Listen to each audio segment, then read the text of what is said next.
Hey guys, Lloyd here. I just wanted to show off the build that I've been playing in Path of Exile closed beta for the last week or so, which is to say, an Elemental Dreamfeather based Reave character.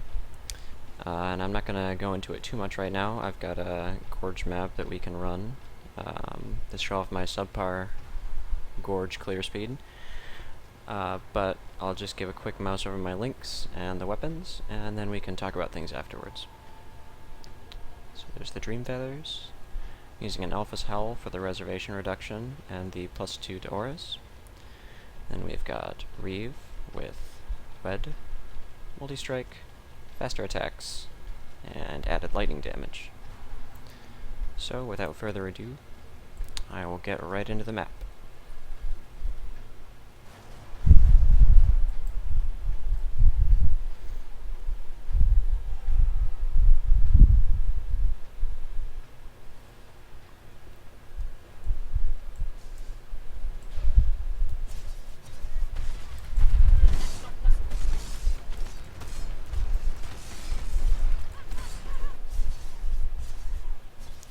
Since Dreamfeather actually does have an appreciable amount of physical damage, Blood Rage actually does provide us with just a little bit of leech, and Mana Leech on the tree or on gear provides us with just a little bit of sustain.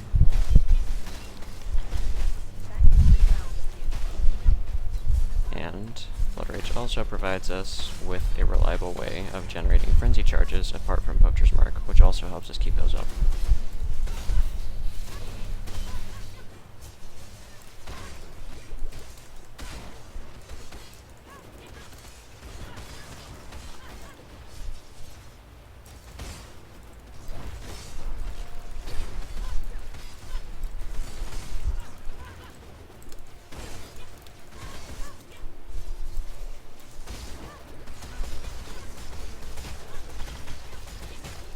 You'll very likely notice me using my Jade Flask a lot, regardless of whether I'm taking physical damage or not, because as it so happens, Dreamfeather's damage scales off of evasion, which means that the Jade Flask of reflexes, like we have on our skill bar here, actually gives me quite an appreciable amount of damage. Yeah, our golem's died.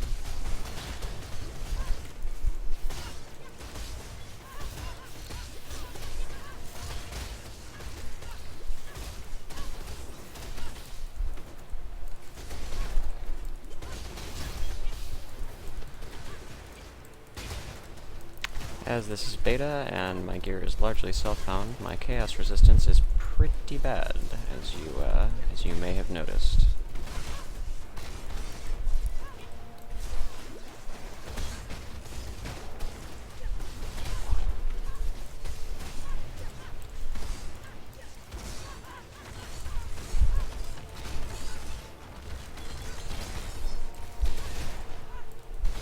Since we're running along here, a quick look at my DPS. Oh, I just flasked.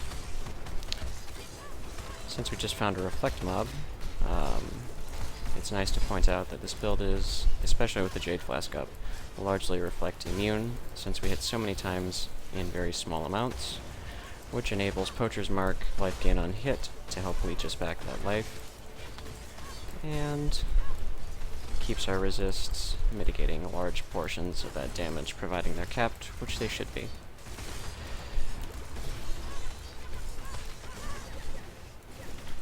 Every now and then, you'll notice we get the Onslaught buff. That's from a passive called Graceful Assault. I'll show you the tree after the map. I can go into detail about that one.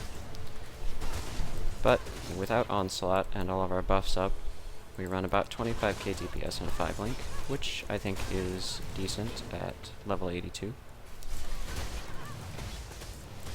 And considering the gear that I've got. With the Jade Flask up, we jump up to 30,000 DPS, 30,000 and a half.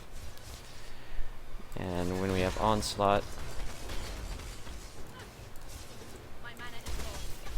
that only gets better. Without Onslaught, we attack more or less 10 times a second, and with Onslaught we do attack 10 times a second. So that said, Corrupting Blood is going to be a definite thing that you should consider when you're running this build. Definitely check rares for that mod, as you can 20 stack yourself in, since it's 10 stacks a second, in 2 seconds. And as we are an evasion build, there isn't really a lot we can do to mitigate that damage, although we do have a significant chunk of regen off of the tree in order to run Blood Rage, and just sort of incidentally, as we ran over to the Templar tree.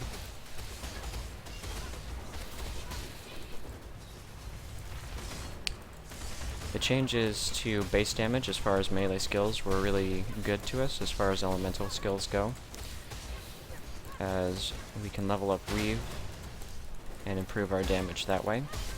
The aura scaling, or the aura reservation changes, essentially made it, I think, so that we can run one less Herald, which, given that Heralds were nerfed, I don't know how big of a deal that is. The DPS is pretty comparable to the build of the week that was built almost identically to this one, but was using Cleave. Oh, that's the boss. Rallying Cry provides a little bit of mana regen at the start of the map when we don't have poachers to help us with mana sustain. And it also provides a nice damage bump for situations like this.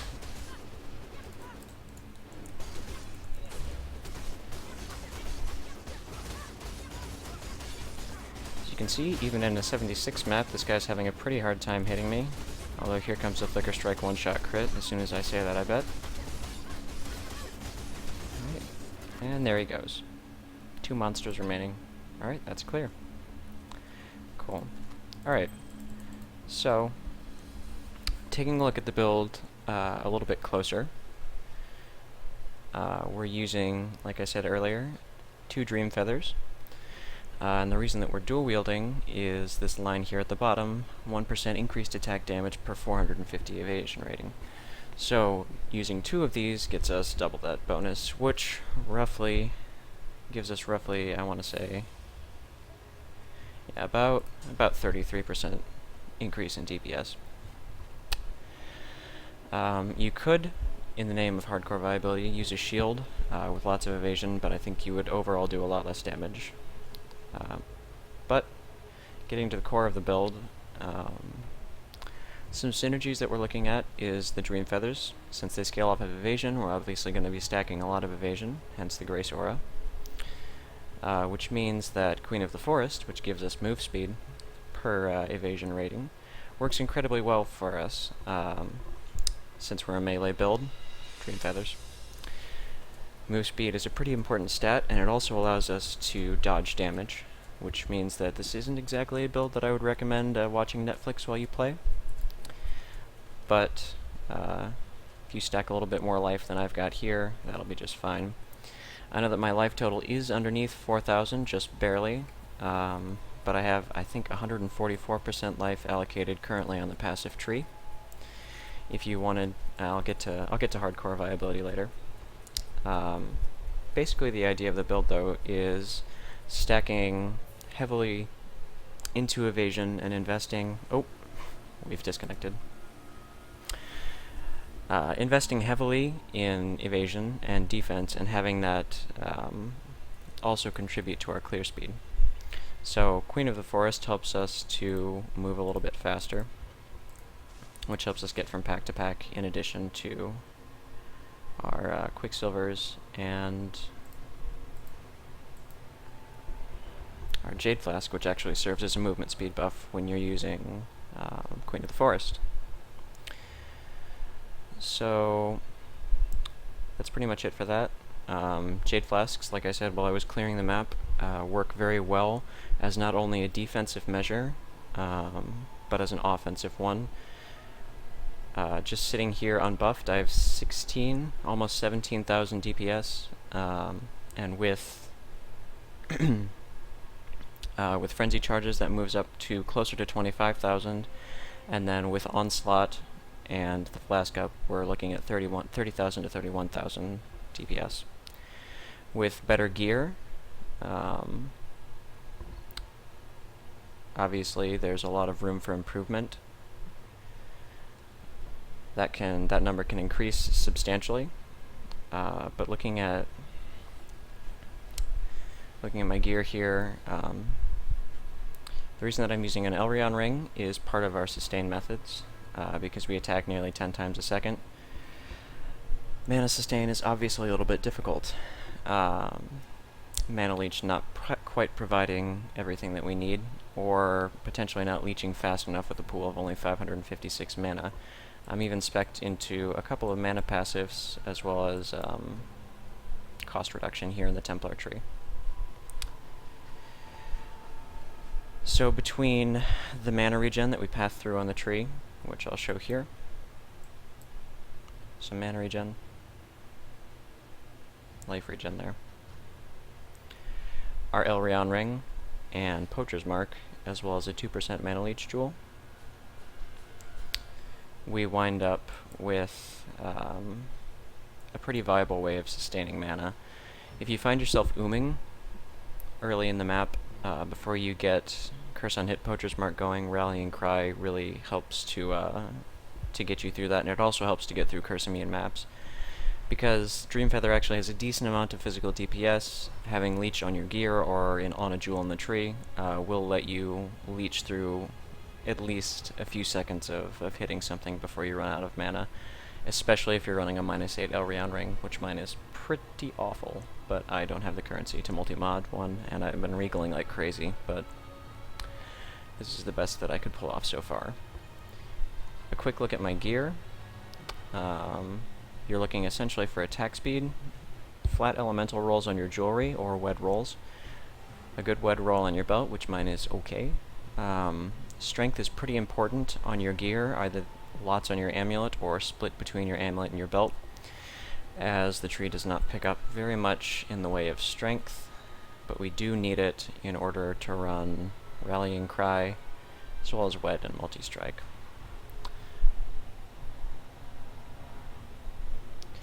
So a quick look at the other things that we use. Blood Rage is linked to Ice Golem and Blood Magic, just because since we have 38 unreserved mana, casting Blood Rage and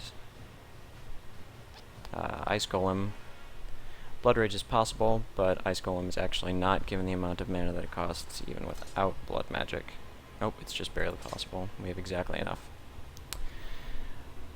Multi-Strike, weapon elemental damage, Val Reave is pretty self-explanatory. We run it just for the simple fact that we get 8 Reave stacks out of it, and with the 5-second duration on those, it's fairly easy for us to keep up.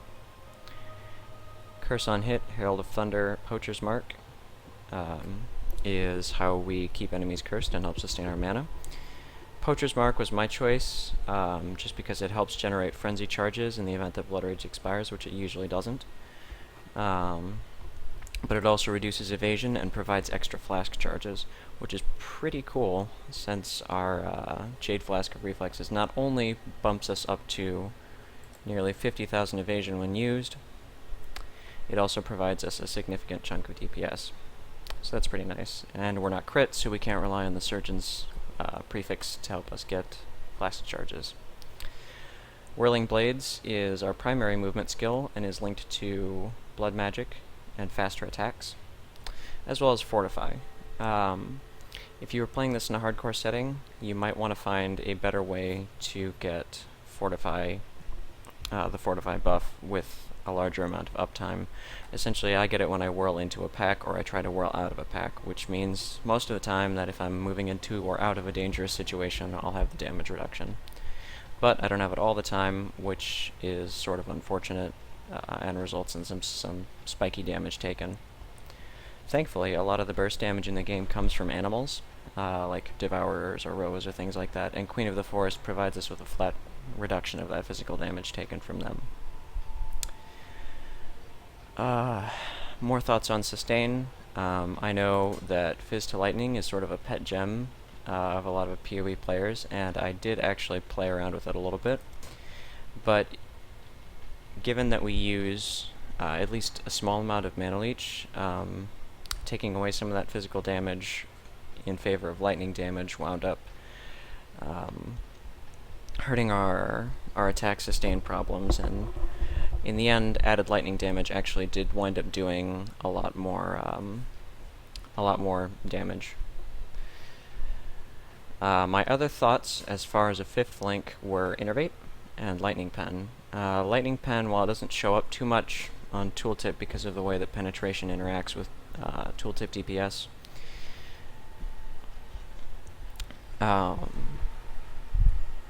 lost my train of thought. Because of the way it interacts with Tooltip DPS, Lightning Penetration won't show you a huge bump, but I did use it for a good 4 or 5 maps when I was testing the build the last couple of days, and I didn't notice an appreciable increase in DPS. It's worth maybe sideboarding in for undead maps where you have lots of necromancers, because Lord knows most of our damage is lightning damage, and lightning damage versus necromancers is hardly anything fun. Innervate was an interesting choice, but also wound up providing us with about 4,000 or so less DPS than added lightning damage did. But one of the advantages that Innervate did offer was the shock chance, and I did take into account the fact that I was shocking more often as opposed to with added lightning damage, but the clear felt slightly slower. It does provide us with about 5,000 more evasion since we have permanent onslaught and have taken the Graceful Assault passive, which gives us 25% increased evasion rating while we have onslaught. This whole cluster is pretty much gold for us, as it's vanilla melee damage and evasion rating, which gives us damage and defense. Alright. We can run over the passive tree right here, and I'll start talking a little bit about making this build hardcore viable, which I would tentatively say it is. We focus a lot on evasion and life, obviously, being a life-based build. We don't really go up to the Shadow Tree, because the Shadow Tree, while it has loads of crit, is mostly physical damage when it comes to weapon stuff. And while there is some attack speed up here, I felt that the build would benefit more from visiting the Templar tree for the wealth of elemental damage, some AoE for Reave or Cleave if I decided to try that, and aura reduction, as well as aura effectiveness. Leadership actually does have an increased aura effect now, so it's probably worth taking later on. But if you wanted to make the build a little more hardcore viable, there's plenty of life that we path past. So you have some life here, you could pick up some of that, more of this. I picked up the life here already, but there's plenty of options. You could also path up into the Shadow Tree for Blood Siphon, or over here to Devotion, getting the rest of the Wed cluster.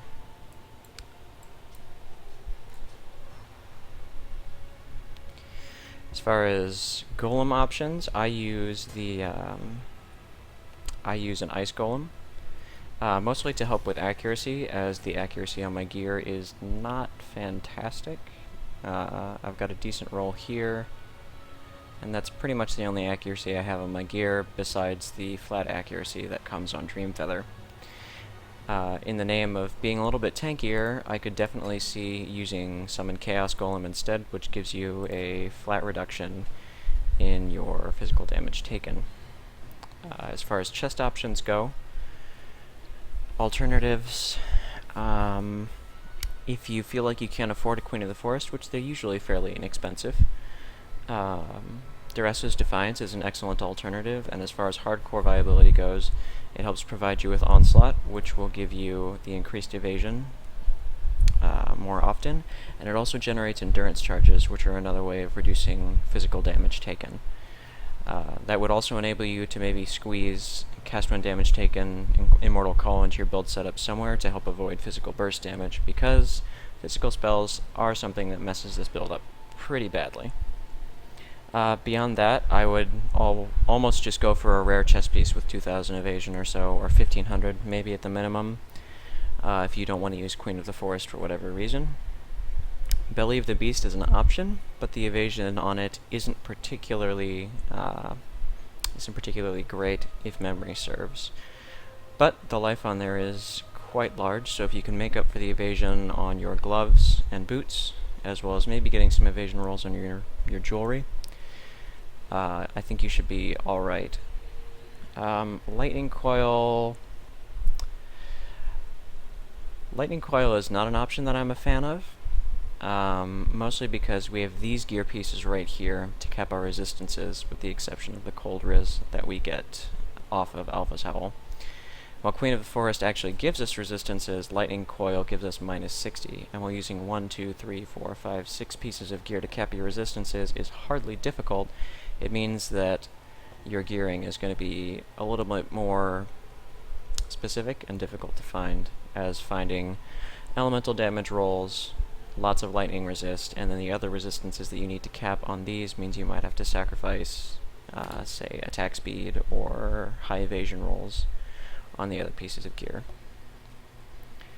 Additionally, getting Fortify buff up more often would, I think, help the build be more hardcore viable. You could remove faster attacks, which doesn't hurt your DPS too badly,